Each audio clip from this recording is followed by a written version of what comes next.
Hi guys, it's Super Stuff again. I'm gonna teach you a couple models, or one model, I guess. It's really easy. So, right side up, fold in half, diagonally. If you have a white side up, mine is dual, so. And now, fold about in thirds. It doesn't have to be perfect. This model was designed by my sister. Show your audience who she is. My sister is the cameraman or the camera girl. So you fold it in about her thirds. Now insert one flap into the other.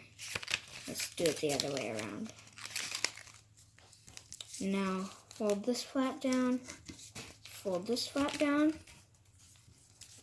and then done. It's an exploding and bother. It should be an exploding envelope. Woohoo! Well, I hope it works for you. See you next time.